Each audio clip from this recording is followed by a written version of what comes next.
what's going on, y'all? It's your boy So, and welcome back to another Heat post-game recap presented to you by Empire Boutique. Get your City of Champions shirt right now because this team is definitely a championship contender. The Heat get a big victory in Game 3, 128-102 against the Boston Celtics, go up 3-0, and it's almost time to say goodnight to the Boston Celtics. Wow, what a victory. Honestly, what surprised me the most about this game, and I'll touch on it more as we go along, is the lack of heart that the Celtics played with tonight, man. The lack of heart, the lack of motivation, no type of urgency. And yeah, it's clear that this team did not have a 97% chance of beating this Miami Heat team because, wow, the way they looked tonight was just straight trash. Like I said, he get the victory 128-102, and it probably could have been a lot more, right? He pulled their starters in the fourth quarter, but we got to get to how the game started, right? The Celtics came out, decided not to start Robert Williams, who's been very effective on the offensive glass for the Celtics. Try to play some small ball with the Heat, and it just wasn't working. The Heat were taking advantage of their big men being the more agile, offensively gifted players, right? And really neutralized anything that the Celtics were going to be able to do. It just goes to show you how much Coach Mazzulla is trying to figure out what the hell is happening to his Celtics team because Coach Spo is running circles around him. In the first quarter, you see Kevin Love hurt his ankle. Originally, we thought it was his back. He comes out of the game early. We insert Caleb Martin, and immediately we have a huge impact on the game, right? That dude has been the best signing that we've had probably in the last year or so, and he's also the best contract that we have, right? Like I said last episode, this dude is a $3 million type player, and we got him for the cheap. Boston came out really intent on hitting threes. They put up a lot of threes early, but they were struggling from the three-point line. Really weren't hitting them, as opposed to the Heat. The Heat really got off to a good start from the three-point line in the first half, and it kind of set the tone for how the rest of the game was going to go.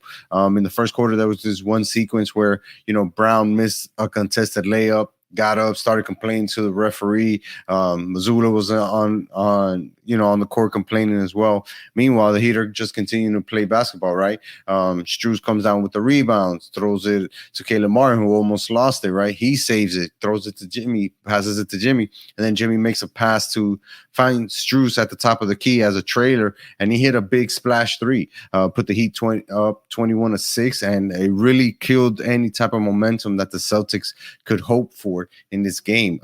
It seemed like every time the Celtics threw a punch, that he had an answer for it. But we got to give credit to them as well in the small, spurts that they had. Brown really came out in the first quarter and played really well for the Celtics. Was able to get to the rim, get his points nice and early, and that's something that we haven't really seen this entire playoff series against the Heat. But the first quarter ends, it's 30-22. The Heat are up, and again, there's just a separation, right? Every time the Celtics threw a punch, he came back with a haymaker, right? Even in the second quarter, we got a great spark off the bench. Duncan providing the spark yet again, not only with his shooting, right, but really with his passing and playmaking ability. He's been running off the screens, off the pick and rolls, and cutting to the basket, which is just really something that teams aren't prepared for because they usually see him as the three-point guy. And we saw him link up with Bam nice and early, right, where they were able to get the pick and roll action. And you can see it here, courtesy to TNT and the Miami Heat for this.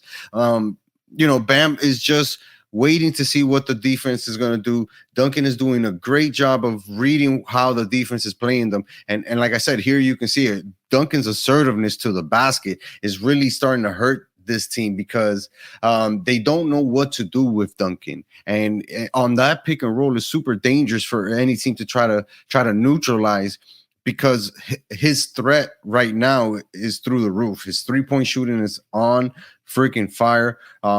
Hit another couple of big threes in the second half, but he was one of the dudes that really helped us get to the start that we wanted to get to, right? he had 3 players in double figures before halftime or right at the half. You had Caleb Martin come in and provide a spark. He hit 3 threes in the first half, had 11 points. Duncan made 2 threes and had a couple of layups. He had 10 points. And then Gabe Vincent, the other unsung hero, right? He contributed 10 points. So this game was in control for the Heat, and Bam and Jimmy hadn't really even popped off yet, right? Bam had 7 points at the half. Jimmy had 9 points at the half. But what we saw was their assertiveness, or everybody's willing to be assertive towards getting to the basket and getting good hoops. We saw Bam hit a beautiful spin move on Jaylen Brown. Sorry, I don't have that footage, guys, but he hit a beautiful spin move on Jaylen Brown, shook him out of shoes, had the dunk. Then right after that, in that very next possession for the Celtics, we come up with a steal for another Duncan 3. And what I got away from that was throughout those hard stretches, right, where there's no fouls being called, the ref are allowing these teams to play. The Celtics were doing a lot of complaining, and even the announcers noticed, like, this is game 3. You don't have time to waste, to complain and try to get calls. You need to be focused on this game and trying to put some type of energy and grip on it, because the Heat definitely had a grip on it. There was even a point in the second quarter where the Celtics call a timeout, and Horford is the one leading the coaching staff, right? He's the one sitting down talking to his teammates and trying to get them motivated. But with about 1:30 left before halftime, Jimmy had a very important and one. He drew the foul on Grant Williams yet again. Stop me if you've heard this one before. And, even though he missed the free throw, it just showed that the assertiveness for the Heat was there, and they were willing to try to get to the basket and try to get better shots on offense. Down the stretch of the first half, though, we saw the teams kind of force the action, right? Jimmy had a couple of bad possessions. Strus had a bad shot selection, and the Celtics were struggling on their own. I mean, going down 15 to a Heat team that's built on defense is huge. This was the lowest half that the Celtics have had this playoff run, and it came off the strength of the Heat hitting threes. I mentioned how the 3 ball was working for them. They were 9 of 21 from 3, 6 of 8 from the free throw line. So shooting 40% from the 3, that's just the extra weapon that the Heat have that makes them, really title contenders and really dangerous to defend, because when the 3 ball is going in, it's not just one guy hitting them, it's multiple guys hitting them. Right? I mentioned Caleb, he hit 3 threes in the first half. Those are things that are make it harder for teams to key on.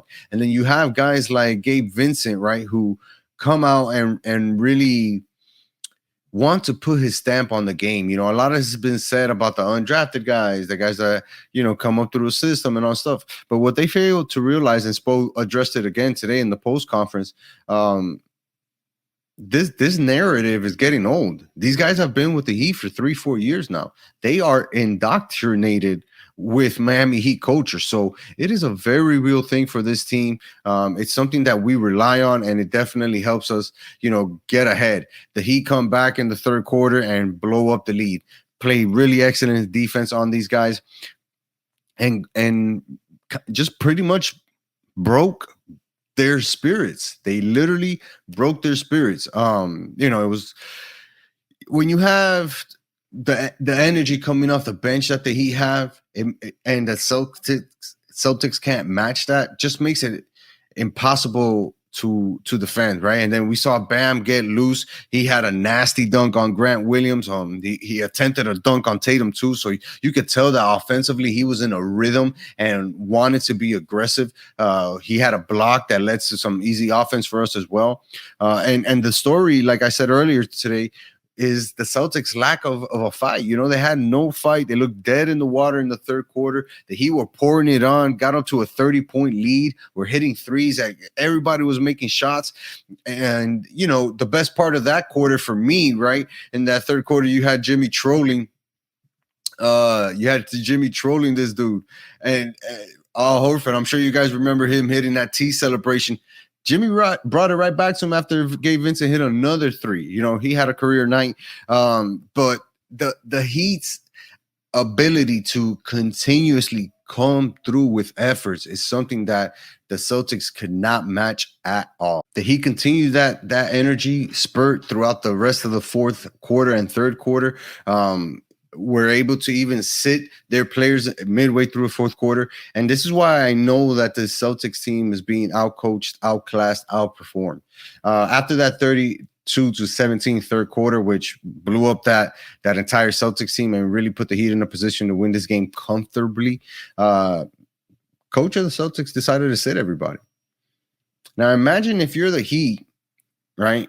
You're losing this series, you're down 2-0, you're on game 3 in a row, and Spoelstra sits everybody. We would be having a field day with Spoelstra if he did that. And I'm sure that the Boston media is going to get on him, Mazzulla, for pulling that stunt. But just shows you that they didn't have fight. And I mentioned it to one of my friends. This Celtics team does not have a leader. They have really good ball players, really talented guys. Tatum is a hell of a player. Jaylen Brown is a hell of a player. Smart is a hell of a role player. Horford, veteran, but they don't have a leader. They don't have a guy who says, hey, this is how we're going to do it. Follow me. I'm going to take you there. Jimmy Butler is that dude. And he's so underrated, underappreciated by the national media. It just doesn't surprise us as Heat fans, right, when we see the team get behind Jimmy and really try to help him. If you would have told anybody that you win this game 3 at home, a must-win game for the Celtics or a must-win game for the Heat if you're Charles Barkley, and you only get 13 points and 16 points from Jimmy and Bam, respectively, most people would say that you lose that game. But this is a Heat team that is built off of strength, of unity, off of, togetherness. This is a real basketball team, a complete basketball team that has so many weapons that they can offer both offensively and defensively. You have Gabe Vincent with, like I said, career high, 29 points, 6 of 9 from three-point line, 6 shots made from three-pointers is a career high, 11 of 14 from the field. He was just feeling it offensively. He even had 3 assists. Just the rhythm that dude was playing in. And we've seen other guys catch that rhythm. Duncan Robinson, he ended up going 5 of 7 from three-point late in the fourth quarter, just wetting them from anywhere on the floor in the second half. And that just shows you the confidence that he's playing with because guys are confident in him. And when he's just doing things like getting to the basket and getting layups and stuff like that, just shows how much growth you can have for a player within this culture, right? Gabe Vincent came from being a shooting guard to turning into a point guard. Duncan Robinson came from being a one-trick pony to now being one of the best three-point shooters in the game. We just really destroyed Boston tonight. It wasn't even really close, and it's kind of weird because I was expecting some type of fight. I was expecting some type of fight. Struth, bad day, ends up with 10 points. Caleb Martin, his regular self, right, with 18 points, 7 of 11 from the 3, including 4 of 7 from three-point line. He shot 54% from three-point tonight. Outstanding. 17 of 21 from free throws. Outstanding. And again, had 7 steals to their 3 steals, 4 blocks. These are stats that really show you how hard the defense is committed to playing full possessions, not just defending the first pick and roll, the second pick and roll. No, defending everything throughout the entire 24-second shot clock in order to make sure that they get limited possessions. Like I said, we got out rebounded by them, 57 of 35, but it didn't matter because for all the rebounds that they got, they missed everything that they shot. And if you look at it like this, the Heat had less fouls and we had less points in the paint, but we were up 33 points at one point. It just shows you that this team finds ways. And something that Spoelstra said in the postgame, I took some of the notes. He said that they were really happy with the beauty that they struggled in the regular season with. And it was a struggle, and they saw the beauty in it to see how they can work their ways through these type of different adversities that they're going to face. And now they're so much better for it. He even admitted that they don't know. He doesn't know if they would have been in this position without going through some of those adversities. He was really happy for Gabe and his assertiveness, being a part of the offense, seeing guys like Jimmy and Bam go off and really have important possessions, and he himself was feeling it, right? And we saw him in the fourth quarter take a big 3-point shot, and he drained it. Look at that step back move, like I said, courtesy of TNT. just an important three. And again, the chemistry and that guy's face at the end is hilarious. But the chemistry and the belief and the confidence that these dudes are playing with right now is seriously unmatched. And it's no surprise that Boston can't hang with the Heat when the Heat are playing like this, man. The Heat become the first AFC to win a playoff game by more than 25 points. Talk about a team destined for greatness and really embodies their culture and tries to, put that into every single player that they find.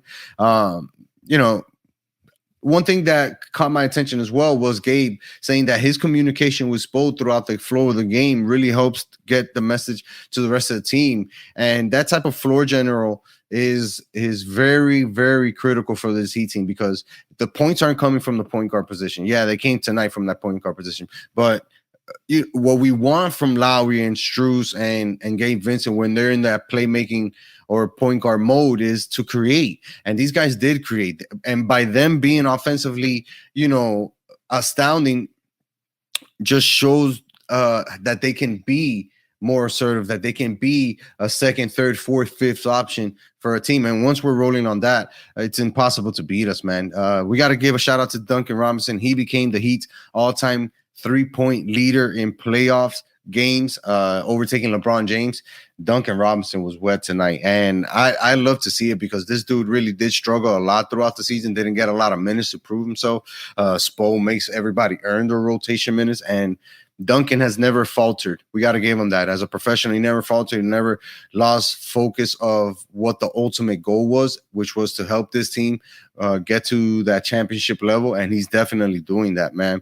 And one last thing that we're going to wrap up the show on is Bam was asked in the post-game conference, a lot has been said about this team and how they're surprising people and all this stuff. Are you surprised with how this team is 11-3 during the postseason? Bam, chuckling said, no, of course not. We went through the struggles of the regular season. We had to learn a lot about it, ourselves individually and as a unit. And now we're getting to see the fruits of our labor, where we're putting in that hard work. We have that belief in our guys and in ourselves, and our coach is putting us in the best position to win games. What we have here is called the perfect storm. Ladies and gentlemen, this is the perfect storm. The Heat are a team of destiny right now. They're definitely the hottest team in the NBA. Got to give a big shout out to Denver. Those guys are balling over there on the West Coast. But the Heat, man, as an 8th seed, just really tearing records up and really turning the entire NBA world on its head, because people were counting us out. And now we're one game away from the NBA Finals. Wow. One game away from sweeping the Boston Celtics. Wow. If you would have told anybody before the Heat season started, that we would have beat number 1 Milwaukee, go toe-to-toe with New York and beat them handily, and go out there and have a possibility to sweep the Celtics. I don't know too many fans that would have said, yeah, I agree to all of that. But they probably had the ultimate goal of seeing us, get to the end, which is playing for a championship. Jimmy definitely deserves that opportunity. The bubble year was rough. We had 2 players go down that year. Every year after that has been kind of disappointing. And now we're here with redemption at hand. And I can't wait to keep bringing you these post-game recaps. Make sure you guys are checking out Empire Boutique so you can get your City of Championship shirt like this one. Trust me, the back is dope. I'll tag it on the Instagram so you guys can check it out. Make sure you do your shopping there. And it's the time that you got to tell a Heat fan, to tell another Heat fan, to tell another Heat fan about this amazing post-game recap that we are bringing to you guys every single game. And now we're heading even closer to the finals.